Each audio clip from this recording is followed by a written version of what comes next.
Hi there everyone and welcome back to my channel. In today's video, I'll be showing you the full setup of my TX16S in depth into literally every change that I made and how I've configured the model, how I've configured the radio, how I've basically got to where I am at the moment in terms of the radio setup and the setup in INAV. Now, to start off, I'd like to thank everyone who has subscribed until now. For more videos, please feel free to subscribe if you enjoy my content, of course, and I hope you enjoy this video. So let's dive straight into this.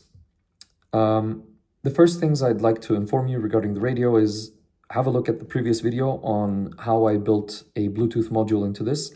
I've built two Bluetooth modules actually in here. One is a Bluetooth for telemetry and the other is Bluetooth for head tracker. And the head tracker itself is not just a Bluetooth module, it's also a gyroscope. So something that, for example, the TX15 has already built in. I built it into this radio as well because I thought it might be handy, might be useful for some things, and I have made use for it with my newly upgraded head tracker for my T2 Cruiser. I'll be showing you that setup in just a moment, but let's first get into the system settings of this because I am using ExpressLRS 3.6. Of course, a newer version of ExpressLRS will also work with this setup, so you don't have to worry about that. But first things first, packet rate. I've set my packet rate to 100 Hertz because that will give me the 16-channel mode. I am using the 16-channel mode because I really need those additional 4 channels that you usually don't get when you have the standard 250 Hertz or whatever. And in this case, I'm using the 16-channel mode because my 13th channel is being used for the gimbal mode select. My 14th channel is for pan and so on and so forth. So pan, roll, and tilt are in those 4 channels as well as setting it up, setting the gimbal modes up, okay? So, when we have a look at this, you can see that I am on version 3.6.0. I know that this is a bit of an outdated version, but as you can see, I'm also running a bit of an older version of this radio. The reason being is I don't quite like the new versions. This is running 2.7.1. I don't like the GUI, particularly for this radio. Not that I don't like it in general, just for this radio, I think this one gives me a little bit more stuff on the screen, makes things easier to read. I don't need to scroll around and stuff like that. So basically, that's that for the radio. In terms of the hardware, when we scroll down here, you can see I've got S-Bus trainer because I'm using S-Bus as input for the module on the side. And then I've got telemetry mirror in order to connect to the Bluetooth module for telemetry. So I can see the telemetry on my phone or my laptop or wherever might be required. This is the Bluetooth low energy module. You can see all of that in the video that I've linked in the description below. So please feel free to go ahead and view that. And now for the next part of this video, I'd like to show you the model setup that I have for this. And it's been a model setup that I have extensively developed over the last couple of years of flying because I've changed a lot of planes, I've changed a lot of setups, and I wanted to find one that potentially can work for all of them without major modifications. Or let's put it like this, I wanted the modifications to be on INAV side, whereas my model setup is actually the same for all of them. This way I don't have to always select a different model. I just switch between INAV and Betaflight models. So that's the easiest way for me. You don't have to do it like this, but I'll show you how I've done it, and then you can see whether that's something that works for you. So let's go into the model. You can see this is here. I haven't set up anything special. The only thing that's worth showing is the trainer mode, which I have selected as master serial. This basically gives the signal from the S-Bus trainer into this particular model as an input and can be used. And so all of the trainer channels eventually end up here. Let's have a look at the inputs. Now, I've seen people do things in a different way. Some people like to set things up in their mixes. I think the mixes should stay as mixes and not as inputs This is where you can mix elevator with aileron if you really needed that, for example. But I don't think it's necessary for this kind of a setup. I think that these should just be mapped one-to-one for each channel. That's why I like to use inputs and have everything done in inputs. It might not be worth it for some models, but for this, I think it is. Just as an example, I will show you the disarm and arm channel. You can see that it's not just an input channel based on the source SF or the switch SF. It's also using the switch itself to switch between the different modes. And the reason why that is because I like to have this visual representation of when something is active. It becomes, in my case, blue, it gets highlighted. And there I know that I have actually selected the correct mode, or I am in the correct mode. This is because sometimes I use switches to switch between things, but sometimes I also use logic conditions. And so having it like this gives me a very easy overview on what's actually happening, whether I'm in the right mode, whether my special functions are working correctly, and so on and so forth. Next, let's have a look down here. As an example, we can change the stability modes. So I've got manual, acro, and horizon. In my opinion, horizon is better than angle mode because if you start experiencing a stall in angle mode, you don't have full control over your control surfaces, whereas like this, you still do. And horizon mode will try to push it back, but you still have control via the stick. Whereas in angle mode, that's not quite the case. This is why I use these three. It's just in case I forget to flick it into manual and take over manual control and recover from a spin, for example. Next, we have the return to home channel and the OSD. These are, let's say, my three most important. So stabilization, or the level of stabilization, return to home, and OSD are my most important channels. Everything after that is kind of based on the plane, but these are on all planes, so that's why I put them first. For my OSD, I've got 3 OSDs set up. My default is OSD 1, which is the one that you see in most of my videos, where you can see all the details and all the flight parameters. In this one, I clear things up from the OSD. This is where I like to fly and not focus on all the parameters. I'm confident in my plane. I'm confident in how I'm flying it, so I can relax a little bit and enjoy the views. This is why this mode is a little bit more cleared up, which you'll see later in my INAV setup. And then we've got OSD 3, which is what I use to do my PID tuning in flight. There is a video of how I do PID tuning in flight, but some viewers of the channels have requested that I show how it's actually done in the radio and how it works in the radio, because I'm guessing that we're trying to replicate this.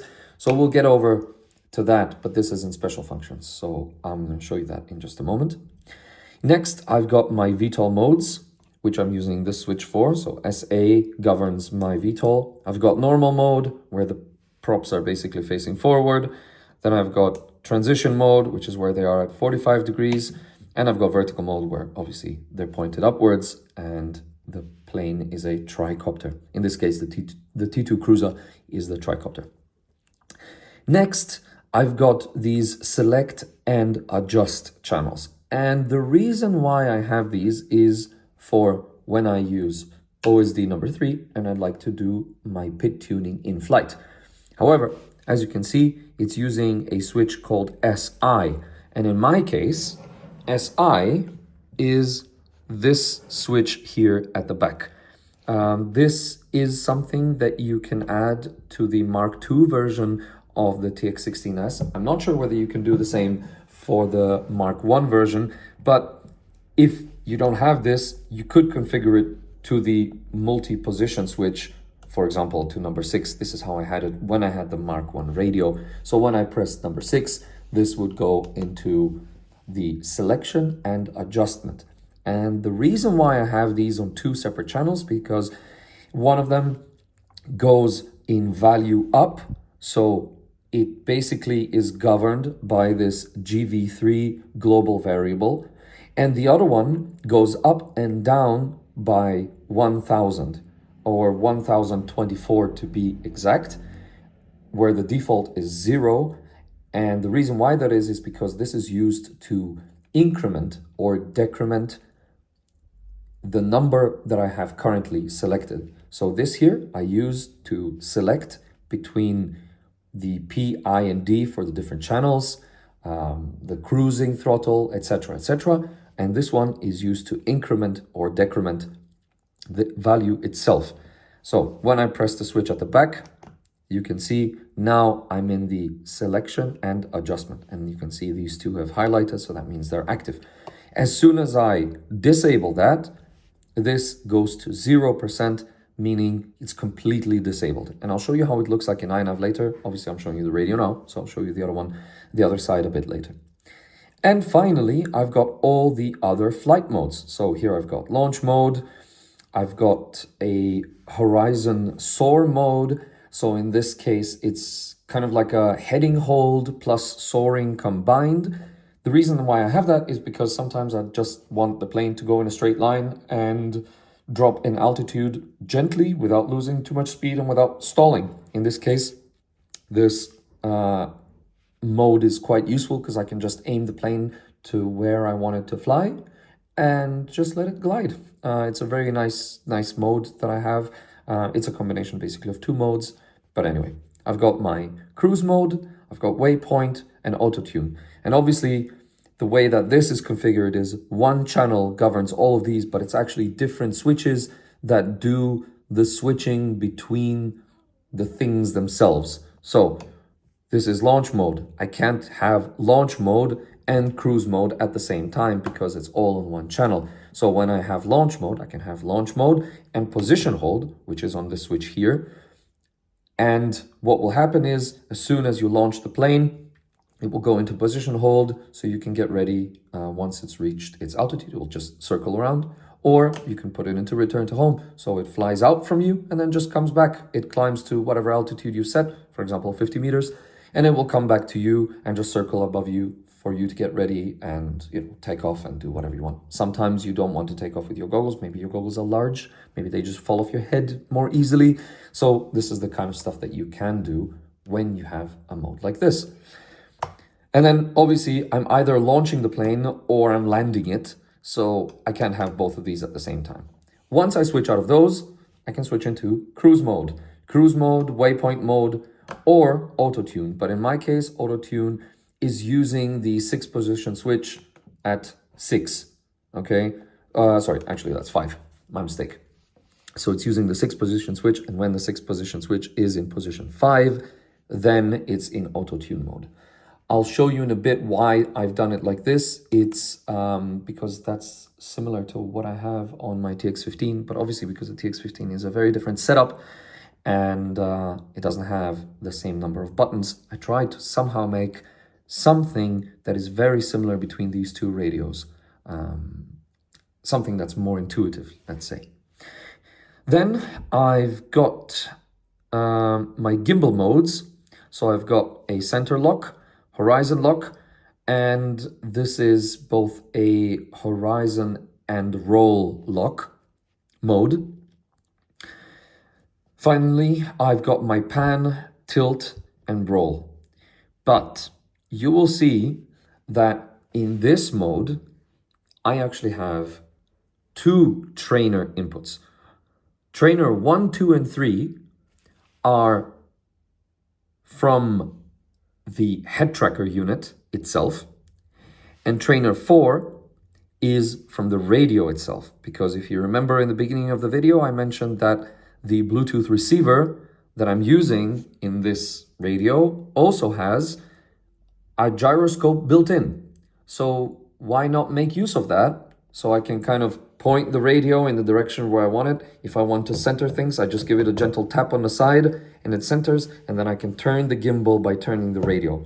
That's useful for when maybe you have the goggles on the side. Maybe you're watching on an external screen and you just want to have a quick look around and you turn the radio. It's not ideal because you are pointing the transmitter antenna in different directions and you might be losing signal, but it's just something nice to have. Most of the time I'm flying close to line of sight anyway, so I can still see it, I can still hear the plane.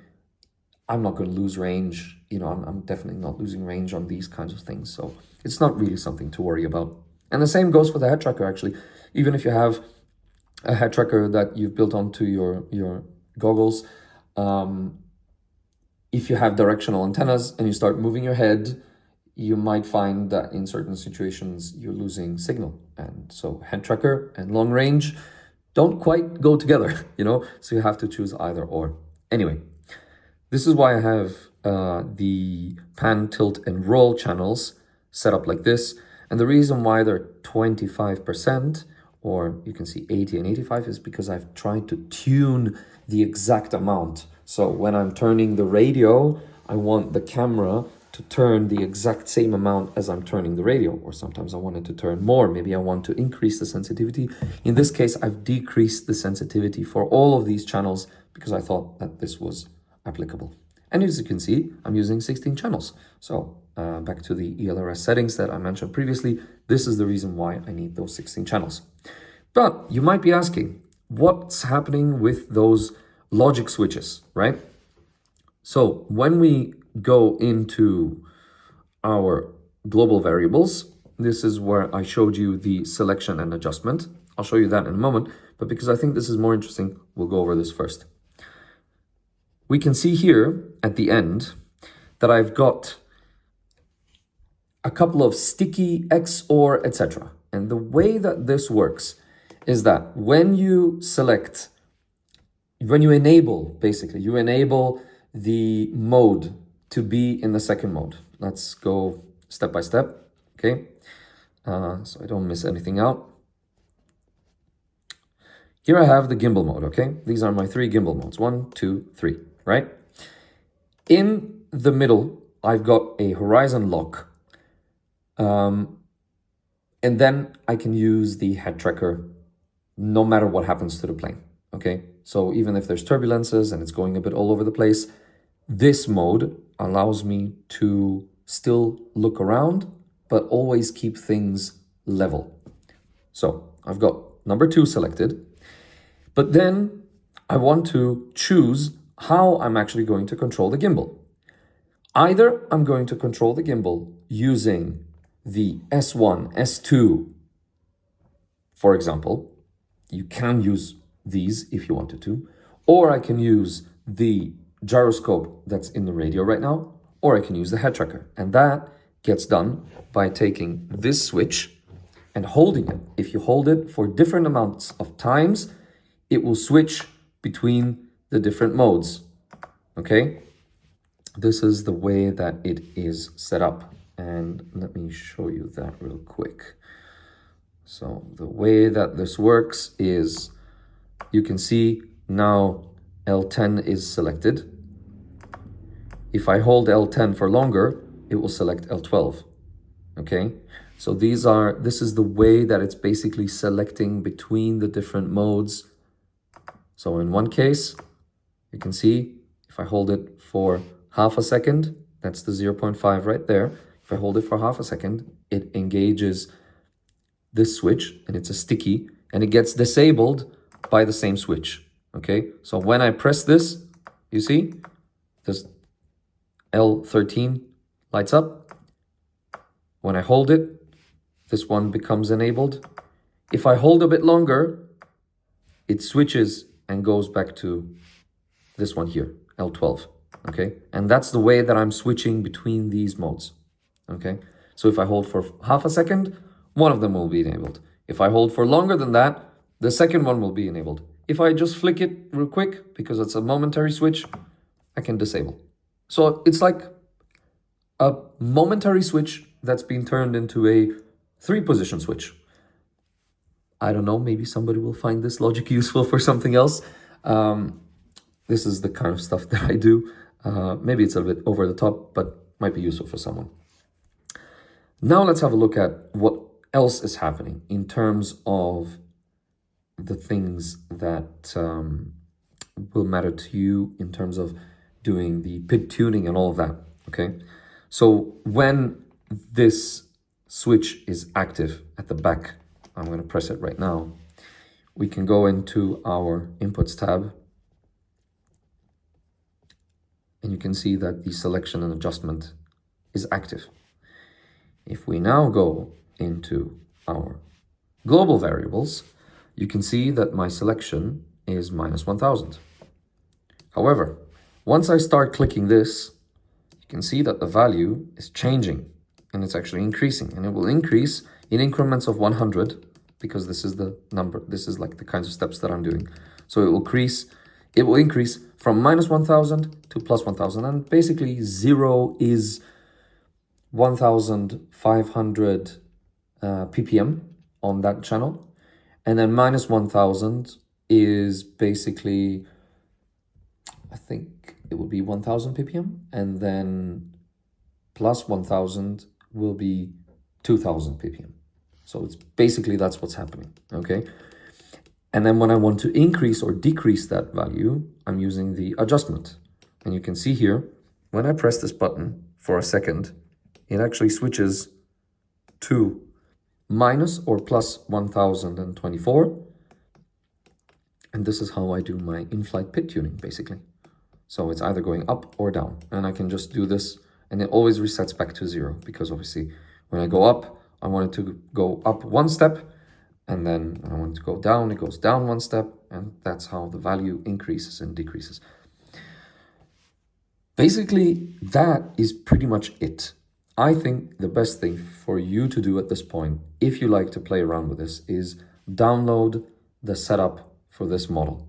Have a look inside and see all the things that I've done, because sometimes some of the things might be visible, some of them might not be visible. Sometimes you can see here, I'm clicking through stuff, but the logical switch itself doesn't flash, so you won't be able to see exactly what's going on.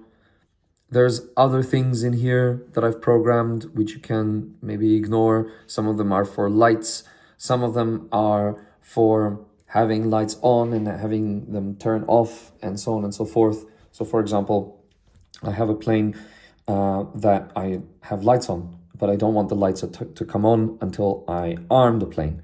But then I like to turn them off, for example. So this switch is also used for that. I can turn the lights off and on by just pressing between these, and let's say the lights are on, I turn them off, I disarm, the lights are still off. That's the kind of logic that I have in these logical switches here as well. You can have a look and see, and maybe there's something that you like and can use for your own purposes. All right, guys, so here we are in INAV, and I just want to go over what things you need to apply to your model setup so that basically the model that you are running on your radio is compatible with all the features that I've installed there, and they work nicely with INAV. I'll go over them one by one. So the first feature that I'd like to show you is the adjustments tab, which is basically adjusting your PID tuning in flight. This is something that a lot of people have been asking for. How is it done? What does it do? And essentially, if you've seen the first part of this video, for either the TX16 or TX15, you know that there is a designated button in which I basically enable the PID tuning. So for the TX16, that was the big red button on the back. For the TX15, that's basically the 6-position switch, and one of those is designated to enable this feature. When you press that button on either of those radios, you can see that this channel 10 has now moved from the default 1000 value. It's gone up a little bit, and essentially what will happen is now I can go through and click through, and on the radio, it's basically increasing by 100 in steps of 100, and it will increase and go all the way to the end of the channel. And when I disable it, it will snap back to the default. If I press that again, it will go back to default. So by disabling it, you always get out of that type of setting without making any changes, which is quite important because you don't want to end up in a situation where you are maybe, I don't know, changing this particular value here. So you're changing a value that's in the roll rate, and then you get out of it, and it just basically doesn't remember, okay? So you can't continue where you left off, basically. However, the way that this works is very simply, you enable that, you go through, basically you scroll through them, right? You go to the item that you want to change. So either it's P, I, or D for roll. And then I've got the feed forward and the roll rate. You can modify those settings after you've done a good auto tune. And you can change basically the PID, but it's not just PID. There's other items that I've done here as well. So for example, I've got control smoothness, I've got board roll alignment, board pitch alignment. So all of these items will be reflected in the OSD tab. And if we go to that one, so we've got alternative OSD number 2. And here we can see I've got roll, pitch, and yaw. Then I've got the roll axis alignment, the pitch axis alignment, control smoothness, pitch to throttle ratio, as well as the cruising speed. I think those are the main items that I always use when setting up a new plane or when changing things on a plane, like a big battery, a heavier battery. I might need to tune it just a little bit whilst it's flying, just to make sure that it flies perfectly well and responds nicely, right? So these are the things that you'll need. And of course, everything will be in the links down below on my Google Drive, so you can just download and copy and paste the stuff. Shouldn't be that difficult for you, I think. But it makes the setup easier, and you can follow this video and see how it's actually supposed to look like. The next thing I wanted to show you is in the configurations tab. So regarding the gimbal and how that works, it really depends on which version of the gimbal you have. I found that the version 3.4 is the correct one to use because it works nicely with INAV. It might not be the best one in terms of bug fixes, etc., but it just works with INAV, and this is why I've stuck to that one. You can use a later version. It's not necessary. It works. Here, I set up my pan, tilt, and roll channel, so 14, 15, and 16 in this case. And when we go into the modes tab, I also have another channel, which is channel 13, in order to change the mode of the gimbal. So we've got the gimbal being in the center, there being level tilt. So it's basically leveling off the tilt of the plane. And this is also leveling off the roll of the plane. So that's pretty useful, I'd say. And then you can still use the head tracker within these two modes, okay? Only when the gimbal is in the center does the head tracker actually get disabled, because it just centers the gimbal. It stabilizes, but the stability is really strict, basically. It's locked in, yeah? So that's basically the two things that I think are very important for you to know and to try out. I will provide the CLI dump for all of these settings, of course, and you can just try out and see how it works for you. Something to keep in mind, of course, is do a bench test of everything. Run a cooler on your O3 air unit or O4 or whatever you're using. Just try it out and see. And I think you'll find that this setup works quite nicely. If you have any comments or suggestions, like I said, leave them in the comments below. If you have any particular questions, if something doesn't work, join the Discord channel and we'll see how we get on from there. So once again, thanks for watching. If you've watched to the end of this video, I really hope you liked it and enjoyed it. And most importantly, don't forget to subscribe, because there is a lot more new content. I've been on a bit of a break recently from YouTube and from uploading, but there will be a lot of more videos and tutorials coming up. So if you want to stay tuned for that, make sure you are subscribed to the channel and enjoy the content. Thanks again for watching, and I'll see you soon.